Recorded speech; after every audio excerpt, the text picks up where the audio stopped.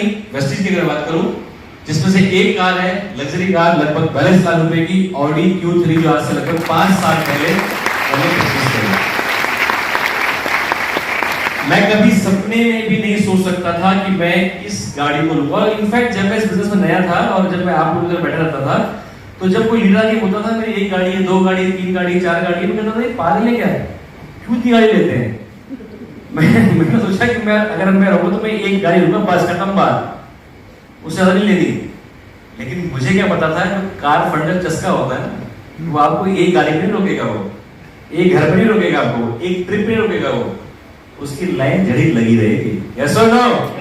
बस वही मेरे साथ हो दोस्तों। अगर ताली बजा रहे हो तो जम हो जाओ ना।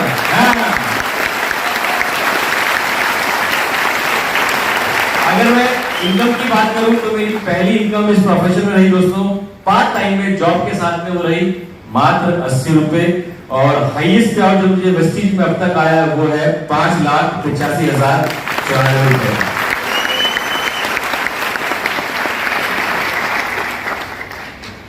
फॉरेन ट्रिप्स जानना चाहेंगे? चलिए, तो कुछ मौज मस्ती, कुछ दुस्साहस अपने करें फॉरेन ट्रिप में, वो शेयर करना चाहूंगा आपके साथ में।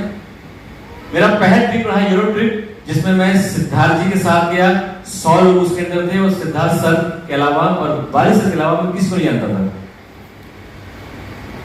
यहाँ पे हम 3 कंट्री गए, नीदरलैंड्स, फ्रांस और एक और था, बेल्जियम। जी हाँ, बेल्जियम। ये उसकी अलग अलग तस्वीरें हैं। ये अपना इधर जो है, ये क्या बोलते हैं, बच्चों की जगह होती है, डिज्नीलैंड। हाँ, ये डिज्नीलैंड है। ये अपना एम्स्टर्डम की जगह है, ये पेरिस का एफिल टावर है। बहुत ही शानदार दोस्तों। और एक बात तो यहाँ किस्सा बताऊंगा, जब हम एक बार नीदरलैंड्स की राजधानी है, उसका नाम एम्स्टर्डम है, वहां से हमने ब्रेकफास्ट किया। वहां से हम चले और दिन में हम पहुंचे दूसरी कंट्री, और दूसरी कंट्री थी बेल्जियम। वहां की जो कैपिटल है उसका नाम है ब्रसेल्स। वहां पे हमने लंच किया और फिर चले वहां से, और रात को हम पहुंचे तीसरी कंट्री फ्रांस, और वहां की कैपिटल पेरिस में हमने किया डिनर।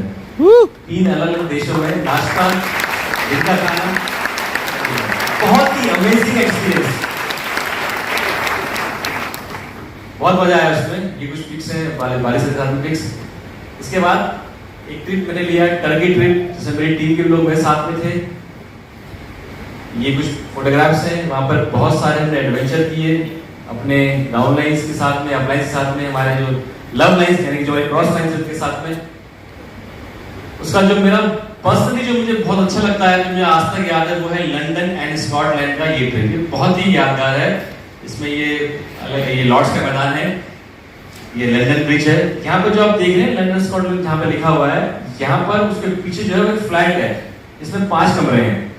सिद्धार्थ सर ने हमसे बोला कि भाई जो कंपनी का ट्रिप है उससे अगर हम 1 हफ्ते पहले चले जाएंगे तो हम लंदन को और अच्छा एक्सप्लोर कर सकते हैं। इतने पैसे आपको और देने, हम अपने स्तर चले जाएंगे, और बाद में जब कंपनी का ट्रिप आएगा उस दिन कंपनी ट्रिप को ज्वाइन कर लेंगे। लेकिन टोटल हमारा 7 दिन कंपनी का ट्रिप और 7 दिन हमारा 14 डेज का ट्रिप हो जाएगा। तो ऑफर बड़ा अच्छा लगा, हमें ठीक ऐसे करते हैं। तो ये जितने आप लोग आपको दिख रहे हैं, ये सारे लोग जो हैं विद फैमिली यहाँ पर आए। कुमार पुलिस जी हैं और सिद्धार्थ सर निचल मैम है, ये विद फैमिली थे, और बाकी हम सब लोग। दोस्तों यहाँ पर जब हमने गए 1 हफ्ते पहले, एक पीछे फ्लैट लिया, फ्लैट में हम लोग रह रहे थे। यहाँ सारा मौज मस्ती, हम यहीं पे अपना खाना पीना खुद ही बनाते थे मॉर्निंग का। फिर पूरा दिन घूमते थे बसों में, ट्यूब वहाँ पे मेट्रो को ट्यूब बोलते हैं, ट्यूब में, ट्रेनों में। मतलब इतना हमने ऐसे एंजॉय कर रहे थे जैसे हम यहाँ के लोकल होंगे। और लंदन में एक खास बात क्या है, जब आप यूरोप जाएंगे तो यूरोप में एक चैलेंज क्या होता है, कई जगह ना अंग्रेजी नहीं चलती, जैसे स्पेन में नहीं चलती, फ्रांस में नहीं चलती, तो बहुत दिक्कत होती है। यहाँ पर क्या है, आपको टूटी फूटी अंग्रेजी भी आती है तो भी बढ़िया काम चलेगा, लगेगा आप सीट पे घूम रहे हैं। बहुत ही अमेजिंग एक्सपीरियंस मेरा यहाँ पर रहा। और उसके बाद कंपनी के ट्रिप को हमने ज्वाइन किया 7 दिन बाद। फिर इसके बाद ऑस्ट्रेलिया, जर्मनी एंड स्पेन का भी कुछ यादगार रही मेरे यहाँ पे, जो मैंने यहाँ पे एंजॉय किया। और लंदन ट्रिप के बाद जो मुझे दूसरा सबसे बेहतरीन ट्रिप लगा वो था स्टार क्रूज। स्टार क्रूज जो था दोस्तों, यहाँ पर लगभग 1800 के आसपास लोग थे और इस पूरे क्रूज में वेस्टपीजियन के अलावा और कोई नहीं था। काफी लोग यहाँ पे नए होंगे, नहीं जानते होंगे। 2019 में जनवरी फरवरी में किया था। 1800 लोग, उसमें जो बाहर के लोग थे सिर्फ वही थे जो हमें सेवाएं दे रहे थे। कितने लोग थे वो? ज्यादा नहीं, 250-300 लोग थे जो हमें सेवाएं दे रहे थे, कि वहां का स्टाफ था। बाकी सारे लोग हम थे। और कमाल की बात है, कहीं अगर हम उतर भी गए किसी भी शहर के अंदर बड़े समय के लिए, 2-4-5 घंटे के लिए, तो एक बार मुझे लगा कि यार हम लोग भटक गए हैं, कहाँ जाए कहाँ जाए कहाँ जाए। जहां जाए हमारे लोग देखे वहां पे गले पट्टा टांगे हुए, काट टांगे हुए, तो डरने की कोई बात नहीं। सारे पूरी मार्केट में हमारे लोग, मतलब कोई बाहर का व्यक्ति मुश्किल से नजर आ रहा था। और सबसे कमाल की बात करी स्टार क्रूज के अंदर, यहाँ पे हिंदुस्तान का शायद ही कोई ऐसा कोना हो जहां से लोग आए हो, चाहे वो मणिपुर क्यों ना हो, त्रिपुरा क्यों ना हो, इधर आपका गुजरात से क्यों ना हो, इधर हमारा तमिलनाडु क्यों ना हो, कन्याकुमारी क्यों ना हो, जेएनके, हर जगह से लोग थे। और यहाँ पर 1800 लोगों में 100, 150, 200, 300, 400 लोग जानता होगा, बाकी लोगों को जानता ही था। कई लोगों की भाषा समझ में नहीं आती थी। सारे लोग हजारों किलोमीटर दूर थे एक जगह पे, पर इनको दो चीजें जोड़ रही थी। एक, सारे इंडियन थे, और दूसरा सारे वेस्टेजियन थे। बड़ी कमाल की फीलिंग, बहुत ही कमाल की।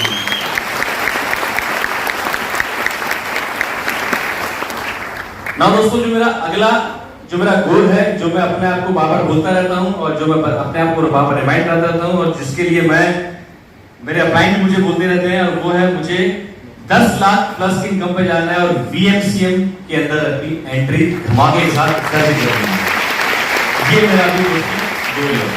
और मैं आप सभी से कहना चाहूंगा, ये जो VMCM कंपनी ने जो ये क्लब निकाला है, ये बहुत ही शानदार है। ये किसी भी आदमी को आते ही जो थोड़ा भी इस बिजनेस सीरियस है और बिजनेस के अंदर आगे बढ़ता है, बढ़ने प्रयास करता है, उसके सामने लक्ष्य है। अभी आप लोगों ने टॉप 30 लोगों की लिस्ट देखी किसी ने, जो रिलीज हुई है ना? काफी लोगों ने देखी होगी। हाँ, टॉप 30 लिस्ट रिलीज हुई है, राइट? वो अप्रैल महीने की है। ऐसी शायद क्या पता हमें निकले, जो भी मुझे नहीं पता। तो इस प्रकार से भाई मुझे इसके अंदर एंट्री लेनी है, और उस टॉप 30 के अंदर कई VMCM भी नहीं है। तो सोचिए, देखिए कितना बिजनेस ग्रो कर रहा है। उसमें कई लोग ऐसे जिनके तो मेरे ख्याल से आधे से ज्यादा, जिन लोगों ने लिस्ट देखी है, आधे से ज्यादा लोग हम जानते भी नहीं है कौन वो लोग। ऐसा नो आप देखिएगा, अपने भाई से मांगिएगा, राइट? मेरे पास कल ही परसों आई थी। तो ये मेरा गोल है दोस्तों, जहां पे जाना। और मैं आपसे भी कहना चाहूंगा, जो लोग इस बिजनेस के अंदर आए हैं, नए हैं, आपका फिलहाल आपका गोल भी हो सकता है ब्रॉन्ज करना, लेकिन अपना अल्टीमेट गोल रखिएगा कि मुझे यहाँ जाना है। क्योंकि जब आप यहाँ पर जाएंगे ना, आपकी पहचान मिलेगी पूरे हिंदुस्तान के अंदर, लोग आपको जानेंगे, आप एक सेलिब्रिटी स्टेटस आपके पास में आएगा। और दूसरा, बाली साहब ने आपको विजन दिया कि अगर 2030 शायद कितना मैंने बोला था, शायद 30 ही बोला था, जब हम दुनिया की टॉप 10 में से एक कंपनी बनेंगे और उसका अवार्ड लेने जब यूएस से जाएंगे, तो अपने सारे VMCM मेंबर को मैं खुद लेके जाऊंगा अपने प्लेन में। तो उसका पार्ट बनना आप लोगों को बनेंगे, आप लोग? Yes, yes, yes. दोस्तों, ये था मेरे बारे में, मेरी सक्सेस जर्नी। कैसा आपको लगा? आपने इंस्पायरिंग फील किया? आपको अच्छा लगा? आपकी तालियां फिर दोबारा मुझे